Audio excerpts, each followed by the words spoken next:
Square. Baruch Hashem. Baruch Hashem and Baruch Haba. Welcome to our advanced studies here at Congregation Mashiach Yisrael. My name is Scott Siskin, and tonight we're going to be studying our beloved Tanya, concluding Book 1 of Tanya with Mazel and Bracha today, Chapter 53.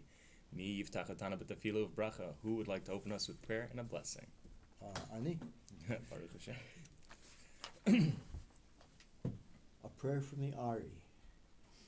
Ruler of the universe and master of all masters, the Father of mercy and forgiveness, we thank you, our God and the God of our fathers, by bowing down and kneeling, that you brought us closer to your Torah and to your holy work, and you enable us to take part in the secrets of your holy Torah.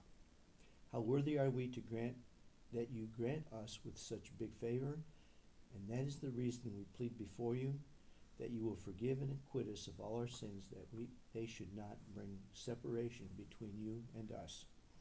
May it be your will, Lord our God and God of our fathers, that you will awaken and prepare our heart to love and revere you, that you may listen to our utterances and open our closed heart to the hidden studies of your Torah, and may our study be pleasant before your place of honor, as a sweet aroma of incense, and may you emanate to us light from the source of our soul to all of our being.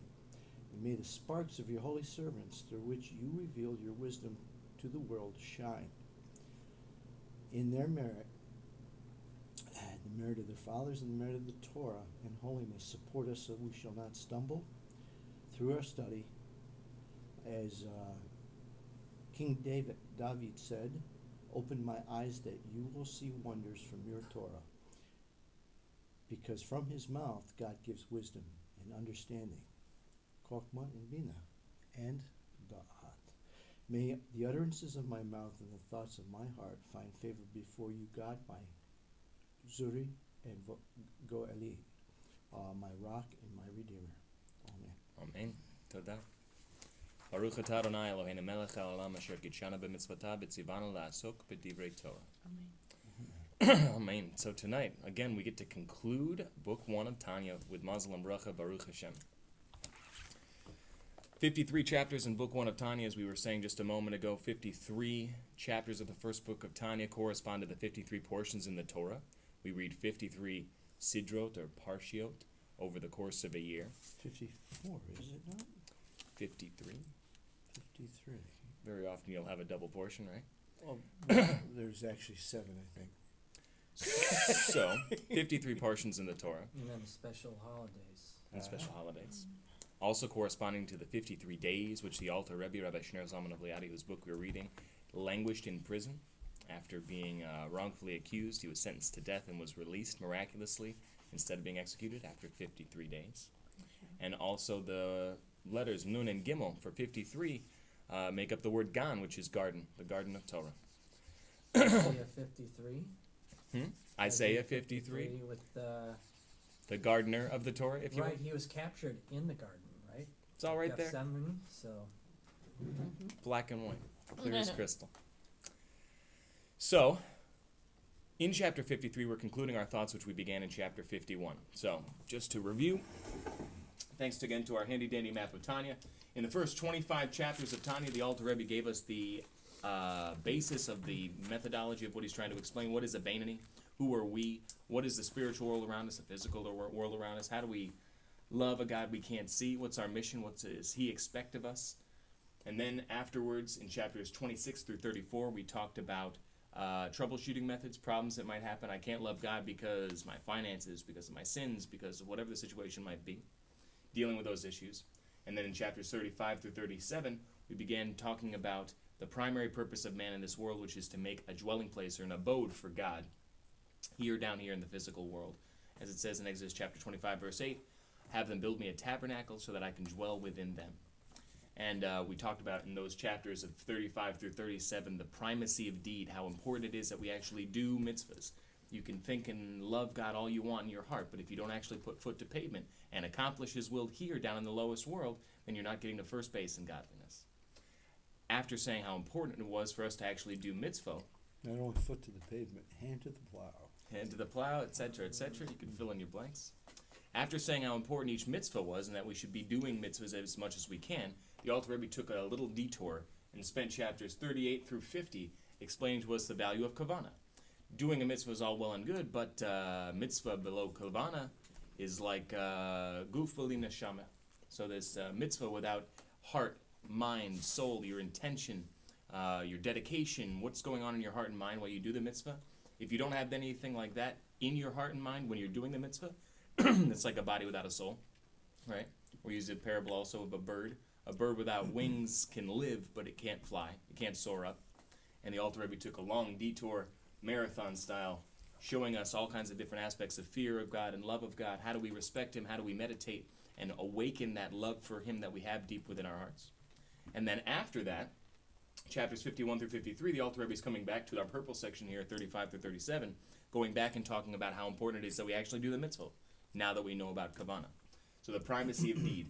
In chapter 51, we talked about revealing God's presence in the world, which is the section title of this 3-chapter segment, Revealing God's Presence in the World. And we asked an important question. How can you say that we want God to be present here, and we want God to dwell here with us? And isn't God everywhere, right? Where is God? Up, up, down, down, right, left, and all around, here, there, and everywhere is where He can be found. How could you say God is more here than there or some other place? And the answer is God truly is everywhere, but certain places He's more revealed, other places He's more concealed. Certain places you can feel His presence more, others less. And we talked about the parable, as it says in the book of Job. You can look into your flesh, because we are godly beings. God made us in His image, so we can look at ourselves and see how God fills the world by looking at our soul and how our soul fills the body. So our soul fills the body with a singular essence, a single spiritual essence, and it fills us from the top of our head down to our toenails. But the godly soul is headquartered in the brain, right? And it's from the brain where all of the parts of our body are connected and organized and directed. And in the very same way, God's presence fills the earth entirely, but it's headquartered in the Holy of Holies of that world, whatever specific world you're talking about, whether it's this physical world or the heavenlies, the heavenly holy temple and the Holy of Holies up there, wherever it is that you're talking about. It's the same concept all the way through. So that pretty much leads us up to chapter 53 here. We talked about how the soul, our soul fills our body, how God's presence fills the world through the Holy of Holies of that specific world. That was chapter 52. And now we find ourselves at the conclusion of Tanya, chapter 53. What happens when the temple is no longer standing? Go ahead. What was 52 again? The concept of 51 is how our soul fills the body, so also God fills the earth. And 52 is comparing our brain to the Holy of Holies, right? So God's headquarters, so to speak, it would be at the Holy of Holies, the headquarters of God's presence, just like the headquarters of our soul is in our brains. Take a sip here. I made a bracha earlier. So now, 53. how does this all apply when we know that today the temple is not standing, that the ark is not revealed? So how does this work? So the chapter title here is Becoming an Abode for God's Presence, from our handy-dandy map of Tanya. Becoming an Abode for God's Presence. That's the title of the chapter. That's our little title, again, from our handy-dandy map of Tanya.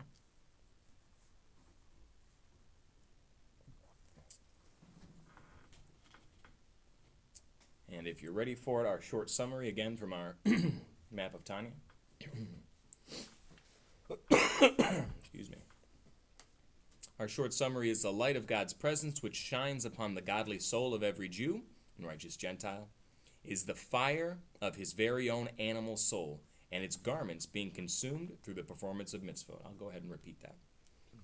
The light of God's presence, which shines upon the godly soul of everybody, is the fire of his or your own, very own animal soul, the vital soul, and its garments, thought, speech, and deed. Of our animal soul. That's what's being consumed. And it's being consumed through the performance of mitzvot. So we're going to take this concept again that we opened up with much earlier in Tanya, but hit again pretty hard in chapter 51. Excuse me. As the Alter Rebbe brought down from the Yenuka in the section of Zohar, which we brought here tonight, if you'd like to take a look. And then in the Yenuka, it says you should always make sure you have plenty of oil, plenty of good deeds, to make sure that the candle of God's presence above our heads is constantly going.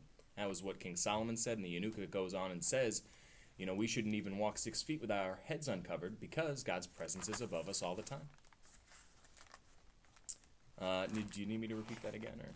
Did you need the illustration now? We can hang on until we get there, I Well, suppose. with like Hanukkah, they didn't have literal oil. Fine. They didn't have Yeah, enough literal so I oil, can but they had turn to it. spiritual oil Right. that helped keep the menorah lit. Going, right.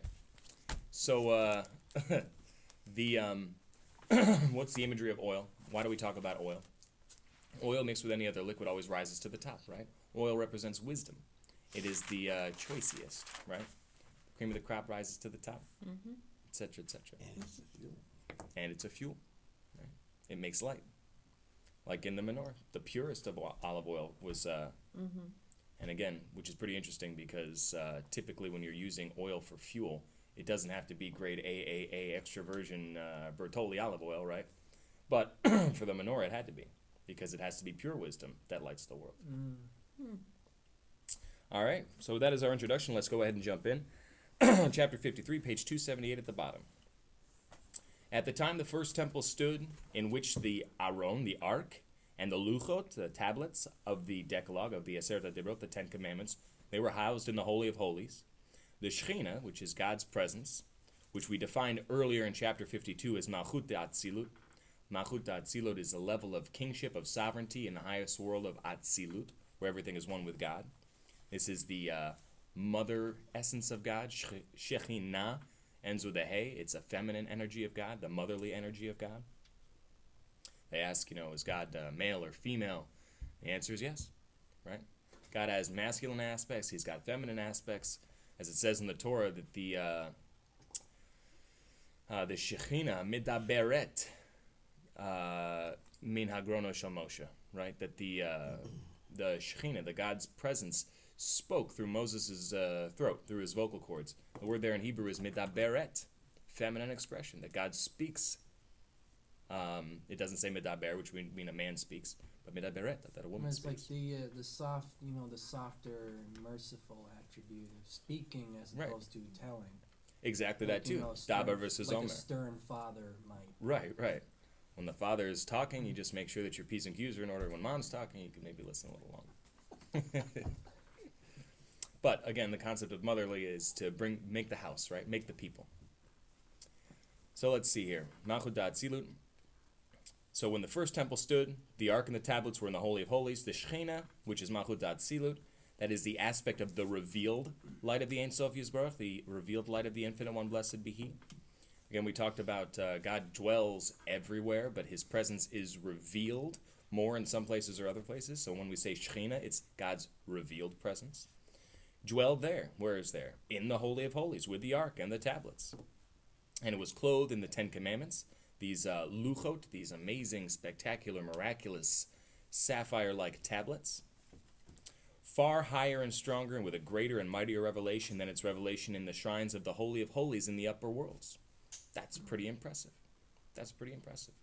We spoke in previous chapters that God's is the hidden of all the hidden ones, which doesn't just mean that He's hidden like everybody else is. It means that He is hidden even from the hidden ones, right? So even in the holy spiritual worlds, even in heaven, they don't see God like we don't see God, right? They comprehend God a little bit more. They get a little bit more revelation, but at the end of the day, He's still God and He's still holy, separate, apart. But what we're saying here, and this is the theme of the first section here in chapter 53, is that God's presence in the Holy of Holies, in the ark, in the tablets of the first holy temple was otherworldly, right? It was a higher and greater revelation, as the Alter Rebbe says here, far higher and stronger and greater and mightier than even the revelation of God's presence in the highest worlds, which is pretty incredible because this is a physical world, physical tablets, again, miraculous by nature, but physical stuff, and God was revealed more here than any other place in the world. That's why it says with the angels, they say, Kadosh, Kadosh, where is God? And they say He's occupied with the Jewish people, right? Blessed be the glory of God from its place. See, it's almost, I guess, impossible for us to really comprehend because you said that revelation greater in this physical object, this presence, Right. and the physical world implies concealment. Implies concealment. The Torah says the word olam, which means world, comes from the milashon, comes from the word he'elam, which is concealment. How do you make a world with nature and trees and clouds and the water cycle and everything else? You hide God's presence. Then what comes out after you filter out all God's presence is you end up with something that looks like a world, right? But again, the entire purpose of creation was so that God could dwell down here and have physical... Be revealed. Right, by his creatures, by his children. That's the goal. It's the animals don't have free will, right? That's right. They run on instinct. So like humans do, right? That's right. So Big problem. he would want, there's something, A gift and a curse. he creates creatures that are good and they love him, but he makes them feel that way. Yeah, You they're have very someone limited, who very gets linear. to choose to love you, that means So much more. to you. That's absolutely true. And if you think about a concept of a relationship, right? We're supposed to be in a relationship with God, a marriage relationship. If you're going to be in a relationship with somebody, especially the way that God's trying to be in a relationship with us, he has to open himself up to massive risk. He has to say, I want you to love me. Will you love me? And if it's really our choice, then we could turn around and say that we hate him, right? And if he's not willing to risk that, then he's not willing to have us, which is how the whole thing works together. It's an intense concept. So, in the Holy of Holies of the first temple, God's presence was more revealed than in the upper worlds. For the Aseret HaDibrot, the Ten Commandments, these tablets, are the all-embracing principles of the whole Torah. It says that the tablets they had written on them, they were written through and through, miraculous. And from one side, it read one way, you like a stencil. You look at it one way, it looks right. You look at it the other way, it's all backwards. This way, they pierced all the way through like a stencil, but they were front and front. So when you turn it around, you could read it from any direction. Because there was no backside. This is all essence, right? Penimius. Wow. Also, in between the big letters of the Ten Commandments, it had written all the 613 commandments, I heard. And they have Reb Sadia Gaon, the famous sage who lived in around 800 AD, I believe, somewhere around that time, wrote a famous work talking in a translation of the Torah. And he explained how every one of the 613 mitzvot are rooted essentially in one of the 10 commandments. So, for example, it says we have Passover, right? We're supposed to have a Passover Seder. Shabbat. That's going to be rooted in Shabbat. It says don't move the boundary marker on your neighbor. That's like stealing, right? And so Where on and so does, forth. You trace them all. The dietary laws, where do those fit in? I don't know. I didn't read it. Leviticus chapter 11. We're talking That's the Peshat. Yeah. That's where they fit. I would stab a guess and say that any of the mitzvot that are chukim, that have no Would be, rational... I am the Lord. I am the Lord, is That's exactly what I was right. gonna think too. I am the Lord, therefore do as I say. Yeah. Right? It's, just to comment on that, though. Be It's holy Or as have I no- am holy, but or that's no not other that's gods not Leviticus what before it's me. 11 is Technically it's- really the Peshat. That's where they... Right? That's the Right. root of all the Where negative they're going. commandments, and there's a But lot of them in kosher. Regarding kashrut and really all of the book of Yeah. Leviticus, the whole intent is to teach us sanctification. Holiness. You should be holy because I'm holy, says God. So, the Ten Commandments are the all-embracing principles of the whole Torah. Again, you don't just need the Ten Commandments, right? You need the whole Torah, but they are symbolized in these tablets of the Ten Commandments, from which comes the Chochmah Ilah, the higher wisdom or the supernal wisdom, that is far higher than the world of manifestation. We talk about Torah. What is Torah? Torah is God's wisdom, God's pure wisdom. It comes from a direct line from Him right down to us. It's the same Torah in the heavens, right? But when they study Torah in the heavens, it looks different, right? Because here we're talking about cows and oxen and sheep, and there they're talking about spiritual stuff, right? It looks different, but it's the same Torah. It all comes from God's wisdom. The Torah is God's wisdom. The mitzvot are God's will. Let's see here. Far higher in the world of manifestation, in order to engrave them on material tablets of stone, it, the Shekhinah, did not descend degree by degree, and that's kind of the buzzword here for our section in talking about the first holy temple. It did not come down by a manner of a chain-like descent of histalshalus.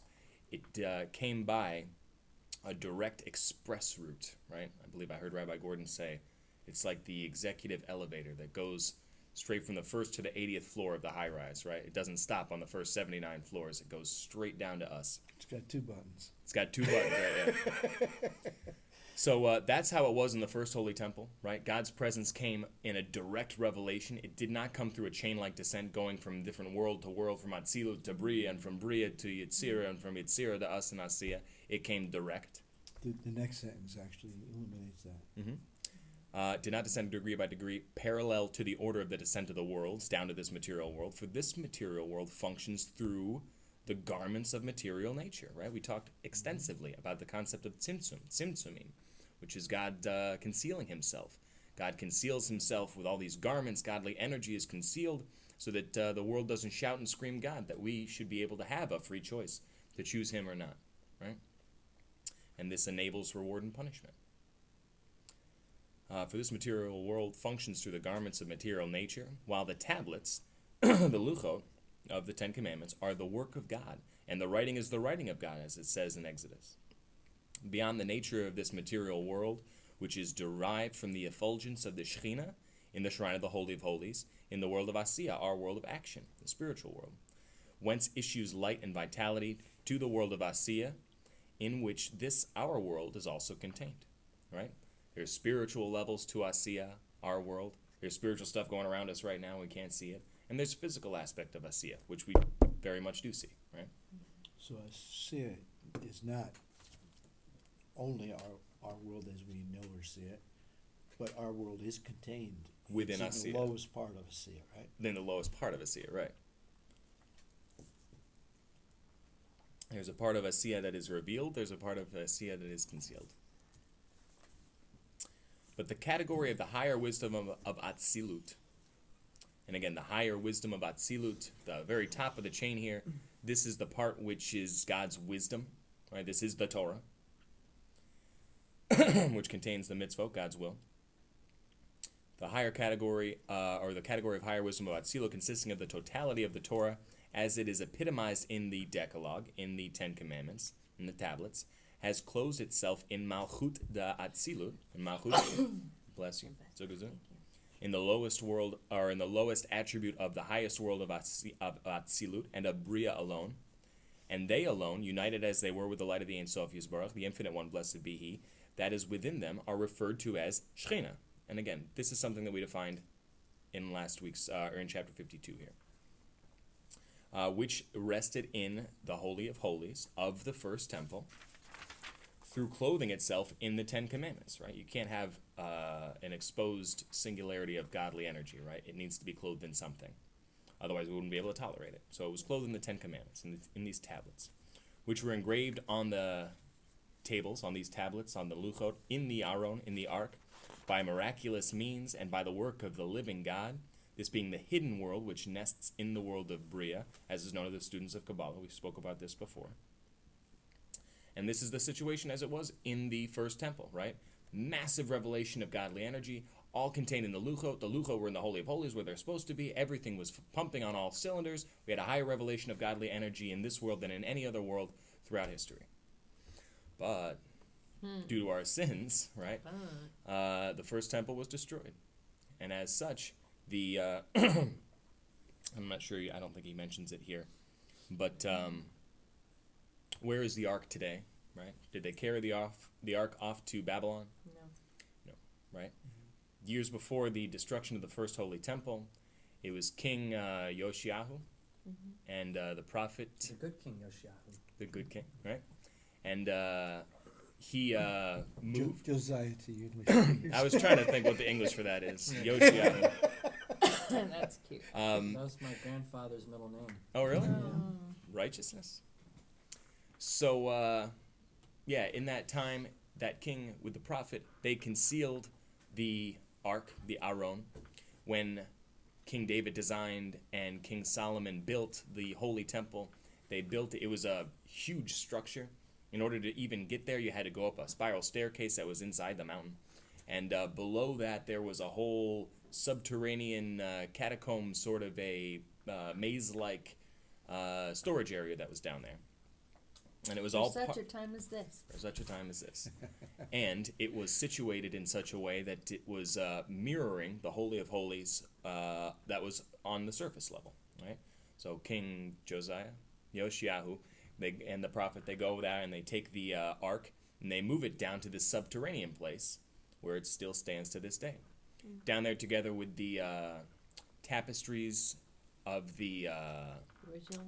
Mishkan that Moshe made. All the stuff that Moshe made is stored down there, right? Because stuff that Moshe made never ends. And interesting things like that. So, the Holy of Holies, the Ark, the tablets are still there in the same location that was originally built for them. But now it's in a concealed state, underground, subterranean, as opposed to in a revealed state up in the building in the Holy of Holies, right? They may have not even carried it down there. There was a teacher who, I don't know if it was theorized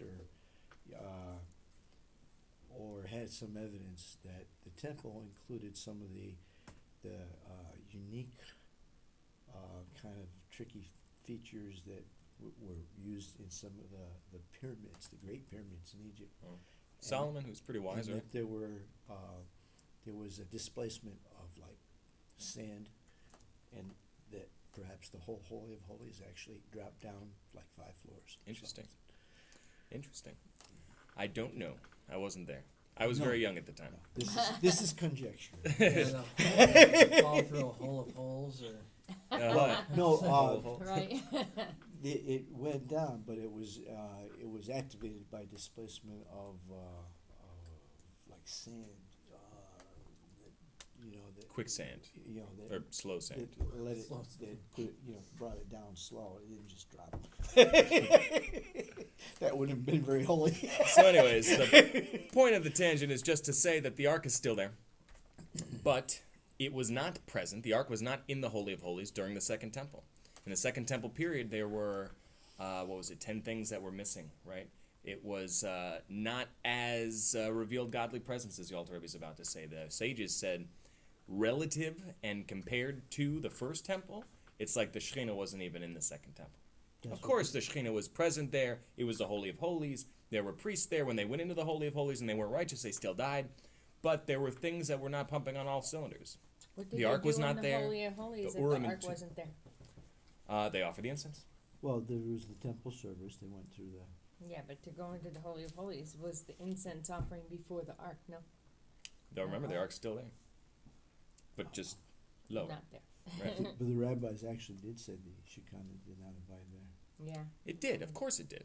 But relative to the first temple, not even close, right? As we're soon going to see here. So as for the Second Temple, continuing the paragraph here, Oh, this refers to the category or level, intensity, if you will. right, Oh, okay. relative, right? Like Einstein's theory of The relativity. Shekinah that was in the first temple. Okay. Right. Could teach you relativity right now. I heard it from Rabbi Gordon. If you have 2 hairs on your head, it's not enough, right? If you have 2 hairs in your soup, it's far too much. Way too much. So, relative, right? Yeah. Relative. it's like you put your hand on a stove for 1 second, it feels like an eternity, and you talk to a beautiful woman for about the same amount of time, and it's It's not nearly time. enough. Not nearly enough. Yeah, that was Einstein's Yeah. example. He used a lot of, I can relate to him. He's like, why memorize your phone number when I can look it up? I have a whole book for that. Yeah. Nowadays, you could just, just I ask don't Siri. need it that quick. So, as for the second holy temple, in which did not repose the Aron, the Ark, and the Luchos, the tablets, our rabbis of blessed memory said that the Shekhinah didn't even abide there. And this comes from the Talmud tractate Yoma. This refers to the category of Shekhinah which used to abide in the first holy temple, which was not of the ordinary descent of worlds. Remember we said on the previous page that when God's presence was there with the Ark and the tablets in the first holy temple, it was an express elevator. It was a direct route, direct godly revelation, more potent than that in the heavens. In the second temple, it comes through this chain-like descent. It had to trickle down from world to world to world, as we're about to read. But in the second temple, it abided according to the order of gradual descent, what we call hishtalshalut, a chain-like descent, where the top chain knows the chain, or the top link of the chain knows the link that's right below it, and the link that's there knows the one that's above it, and the one that's below it, but they don't know anything about the lowest link, right?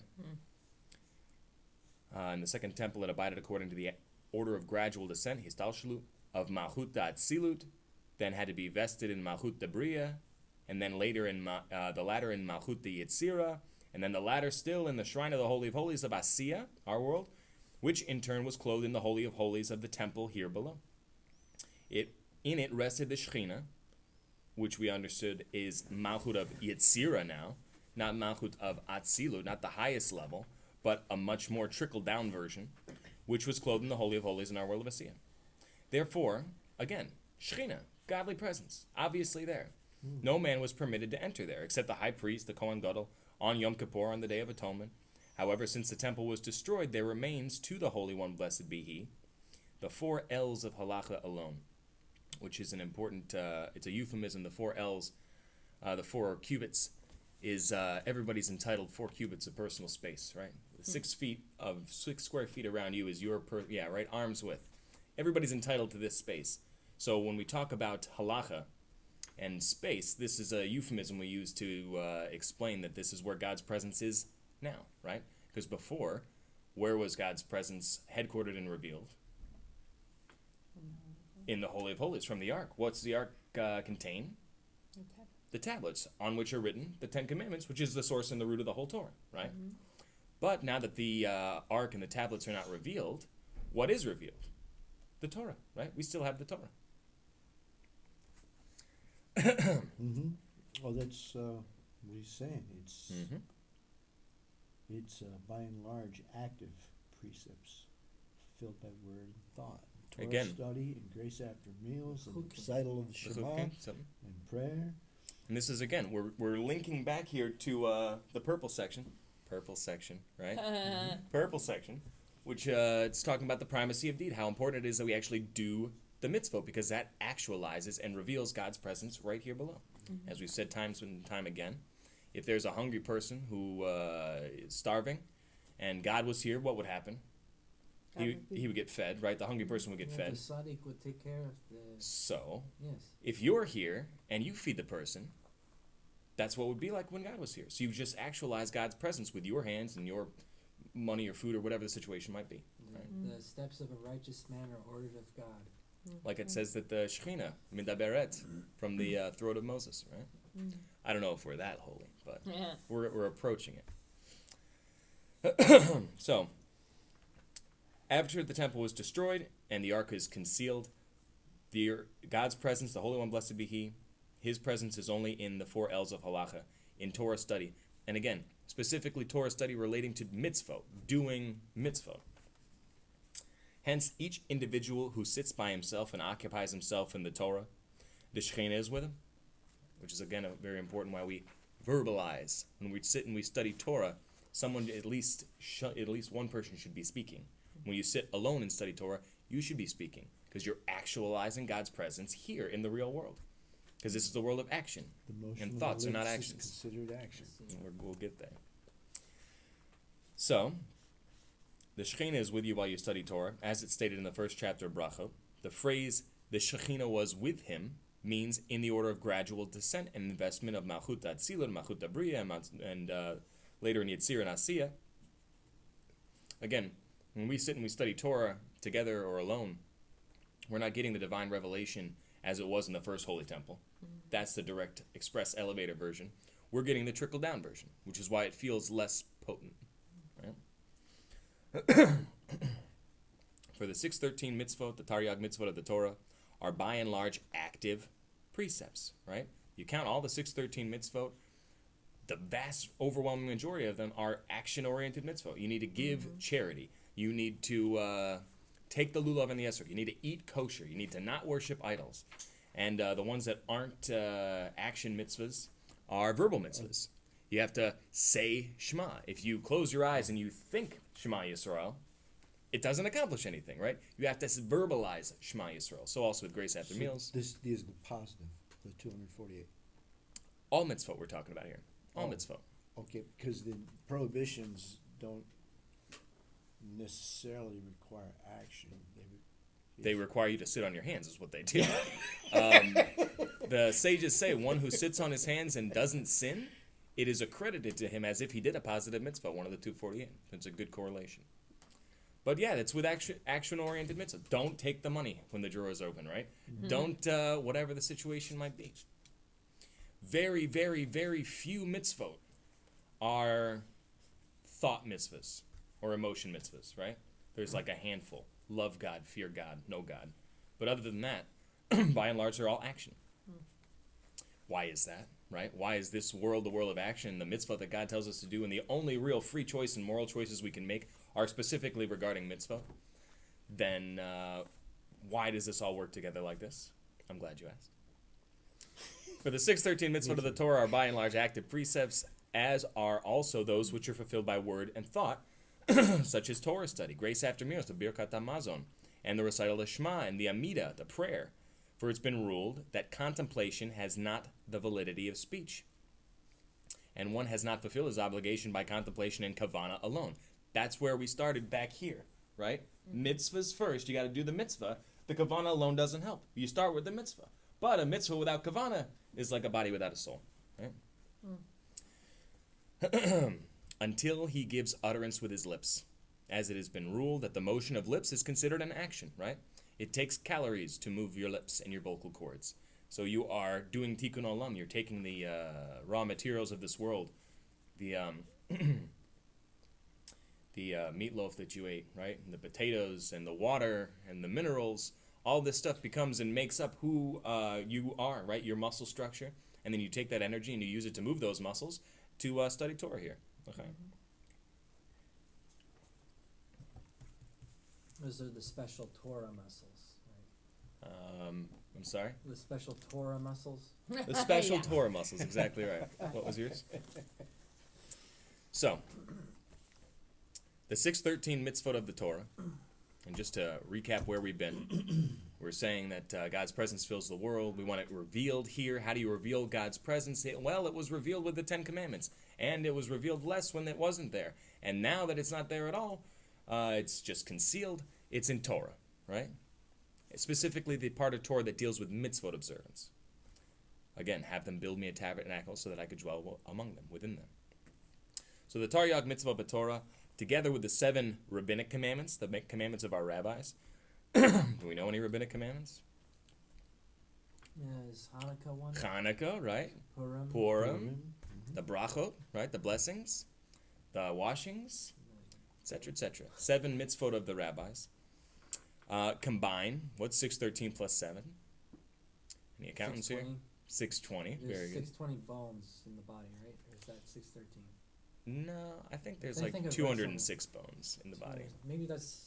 But it says 248 limbs, so I don't know. You're close to completing this list. Wow. We can finish the list Wait, later. Can you- would you repeat this? 612 mitzvah. Rabbinic to go. commandments? Remind me later, we'll go over them afterwards. So the 613 mitzvot in the Torah, together with the 7 rabbinic commandments, combined to the total of Keter, 620. What does Keter mean in Hebrew? Crown. The crown of the Torah. What is the crown of our existence? We're made in God's image, right? It doesn't mean that God has hands and feet. It means that God is kind, so we can be kind. God is respectful, so we can be respectful. God is wise, we can be wise. And we have the Sfirot chart, right, where we have Chochma, Bina, Das, Chesed, Gevur, Teferet, Netzach, Hod, Yesod, and Malchut. So where on that list is the crown? The crown is not in the head. The crown is on the head, right? This is your will. This is the will. And will essentially is above intellect, right? How would you say will is above intellect? You ever do something stupid and wake up the next morning and be like, why did I do that? Because you wanted to, right? In the end of the day, if you decide that you want something and you're going to do it, then you're going to do it. And no amount of logic or reason can talk you out of it, right? That's why will is stronger than wisdom. Again, which is why God's mitzvot are essentially stronger than God's Torah, even though the Torah is his identity, because in the end of the day, he gives us the Torah specifically so that we can connect to him through the mitzvah. What is the Will of Ein God. Sof? Ein Sof, Ein Sof. it means without end, the infinite one. Out end. God who is the infinite one. The infinite one, the unknowable one. Mhm. It's beyond So- our comprehension. 613 plus 7 is 620, which is the crown, which is the will of the Supreme One, Yisbarach, blessed be he, which is clothed in his wisdom, right? Where do you find the mitzvot? They're in the Torah, right? Mhm. The mitzvot are clothed in the Torah. His will is enclothed in his wisdom. Blessed be he. And they are united with the light of the Ein Sof Yisbarach, the Infinite One, blessed be he, in a perfect union. God and his wisdom are one. Fundamental axiom in Torah. As it says, Hashem has founded the earth with wisdom. This specifically refers to the oral law. You find different places in the Bible where it says Torah in a masculine sense or in a feminine sense, Torah or the light of Torah, or Torah or Ra, with a hey, with a feminine expression. So anytime you find the masculine expression of Torah in the Bible, it's referring to the written Torah. And anytime it's a feminine expression, we're referring to the oral Torah, the Talmud, which refers to the oral law that is derived from higher wisdom. As it's written in the Zohar, the father, Chochmah, begat the daughter, Malchut, which is the oral law. And we spoke last week about the concept of Malchut. Kingship is related to speech, right? What does a king do? Does he get the backhoe out and he plows the field? That's what kings do? No, kings give press conferences, right? Kings give orders and dictate directions to people. And this is what the Yanuka meant. Again, the Yanuka is this child sage, this child genius in the Zohar. When he said, the supernal light that's kindled on one's head, namely the Shekhinah, requires oil. And again, this is what King Solomon, Shlomo Melech, said in Ecclesiastes, make sure you don't ever run out of oil. Make sure you're never out of oil. Oil is the mitzvah. The parable of the 10 roots was about that. Of the 10... Parable of the 10 virgins. Oh, exactly right. Make sure you have your oil, right? Because Mashiach's going to be coming and you're going to need your garments, right? You're going to need to be connected That's to why him. you can't run and get it, because mitzvah you can't run and pick up. When Mashiach comes, Right. there is no more chance to do mitzvahs. The time is over, right? We have chance to do mitzvot now. It says when Mashiach comes, one of the first things that people are going to feel is tremendous regret. That they wasted the time we had here not doing the mitzvah. Because we have a chance now to do mitzvot. Later, you don't work when you're on vacation, right? We work now to go on vacation. That is to be clothed in wisdom. The oil, wisdom, which is called oil from the holy anointing oil in Exodus. As is explained in the Zohar, that these are the good deeds, these are the mitzvot, namely the 613 mitzvot, which derive from his wisdom, Yisbarach, blessed be he. Thereby the light of the Shekhinah can cling to the wick, which is the vivifying soul in our bodies. We know that there's a godly aspect to us and a more material aspect to us, a selfless aspect to us and a selfish aspect to us, and we need them both. I guess we can. Just give us one second here. You're referring to it constantly. I know. Let's just finish this up and we'll show it. For Bob just just made a great illustration for those who are watching at home. yeah, we used it before. For just as in the case of a material candle, right? These words aren't a mistake. It's not happenstance. The light shines by virtue of what? Where does the light from the candle come from? We should have gotten a real candle. Here's what we should have done. Where does the light from a candle come from? It's by taking the wick and turning it into fire. You're consuming the wick. And again, the wick gets consumed slower the more oil you have, right? Right, it'd be consumed up. You're consuming the Quickly. It had you're no consuming fuel. the wickedness. And that's exactly what the Alter Rebbe is saying right Wow. here. Exactly what the Alter Rebbe is saying. So, let's take the picture of our little candle Liad right here real quick so that we can satisfy all involved. And Bob will be receiving extra credit extra credit for the candle Liad. for this. You'll have to. That's fine. All right, so here's a picture of our candle Jew, right? The wick. Zooming in. There you go. The wick is our body, right? Our physical body. The animal soul. The oil or the wax are the mitzvot. Those are our good deeds. And the flame on top is God's presence. That's why we wear a kippah, because there's always God's presence above our head. And the note that one of the here, I don't know if that's. commandments?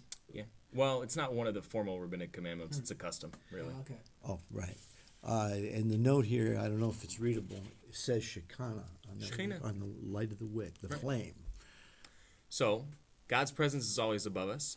How do we keep God's presence above us? By making sure there's always oil, right? And how do we make sure? Thank you, Reb. And how do we make sure that the presence of God, God's divine presence, doesn't burn us up, right? by making sure we always have oil. Otherwise, your wick will burn. Otherwise, your body will burn. That's the key. Mitzvah are the fuel, the oil, the wax. That keeps God's presence here. And again, that's the purpose of all creation, that we should reveal God's presence down here in this lowliest world. Thanks for your zooming. That actually just improved it a little more. That should have been highlighted. Well, we Because showed it once, and I'm It sure is that's the plenty. most important part of the illustration. So let's start back up here. For just as in the case of the material candle, which the light shines by virtue of the annihilation of the consumption and burning of the wick, turning to fire, so also does the light of the Shekhinah rest on the divine soul as a result of the annihilation or the consumption of the animal soul, and its transformation from darkness to light and from bitterness to sweetness in the case of the righteous. So if you're a tzaddik, you can actually take the klipa, the negative aspects of this world, and transform them into godliness, which is pretty cool.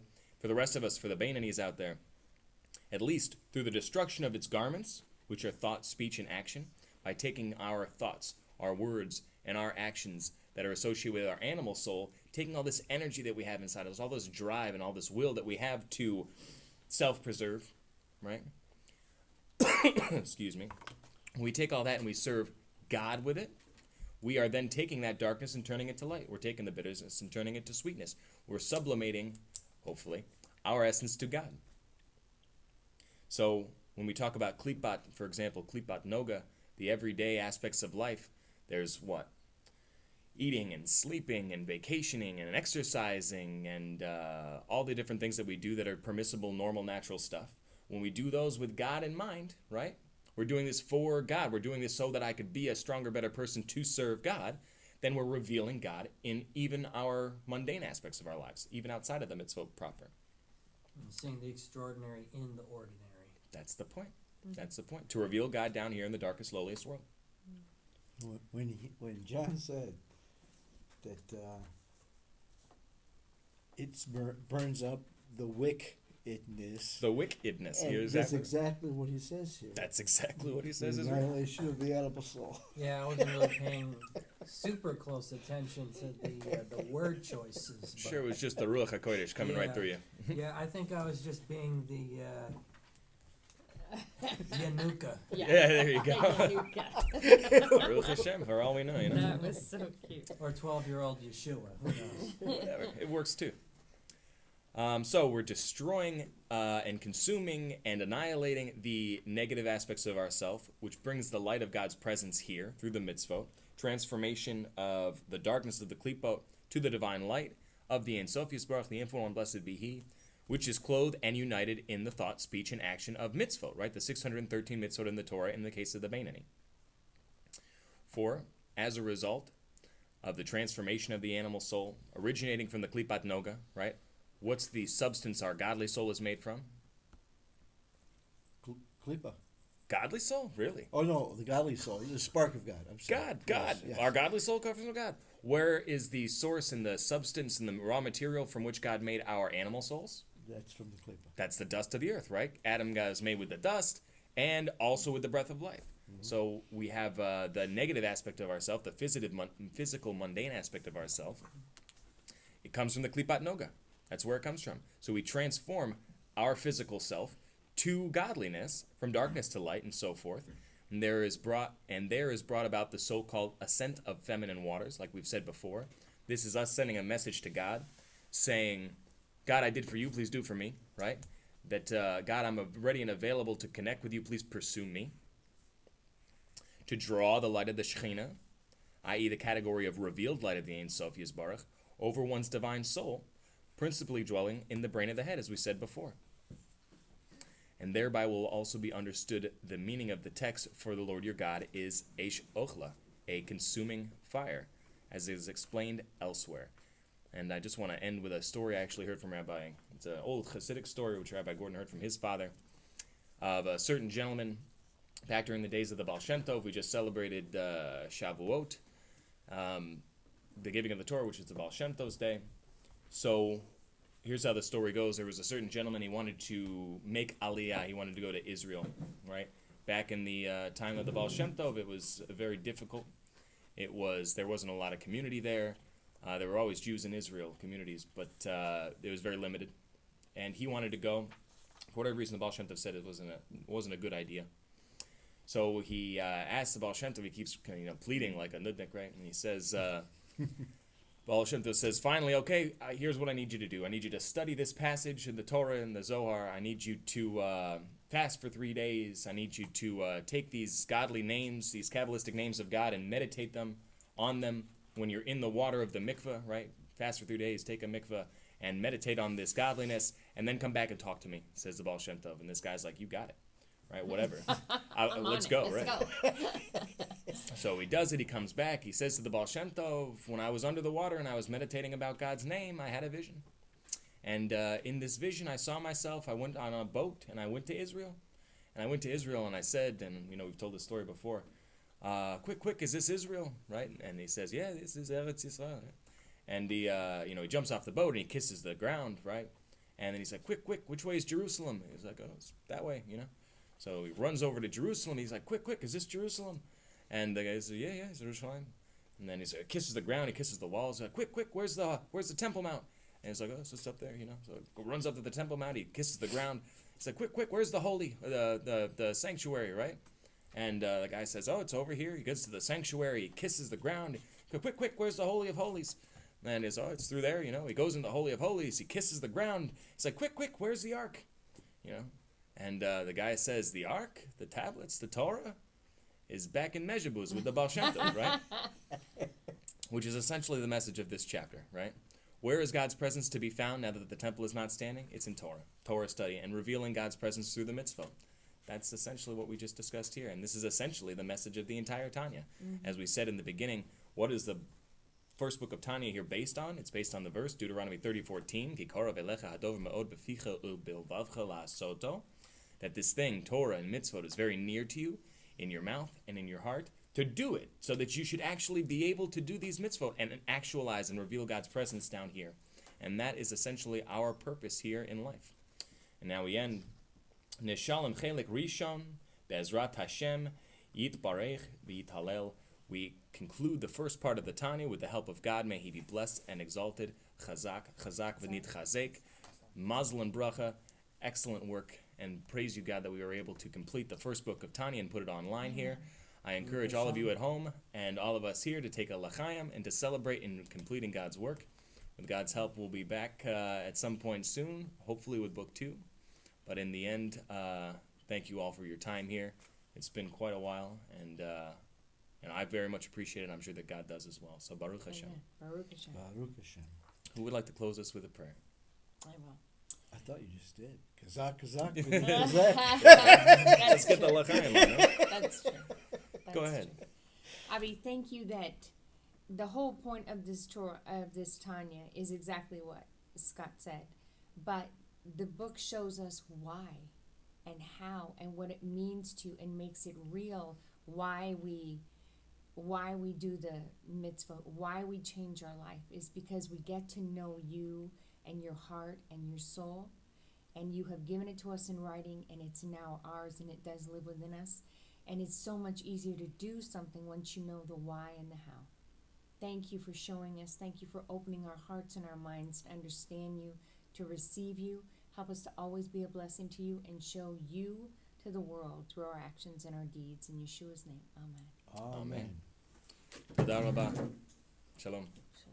Shalom.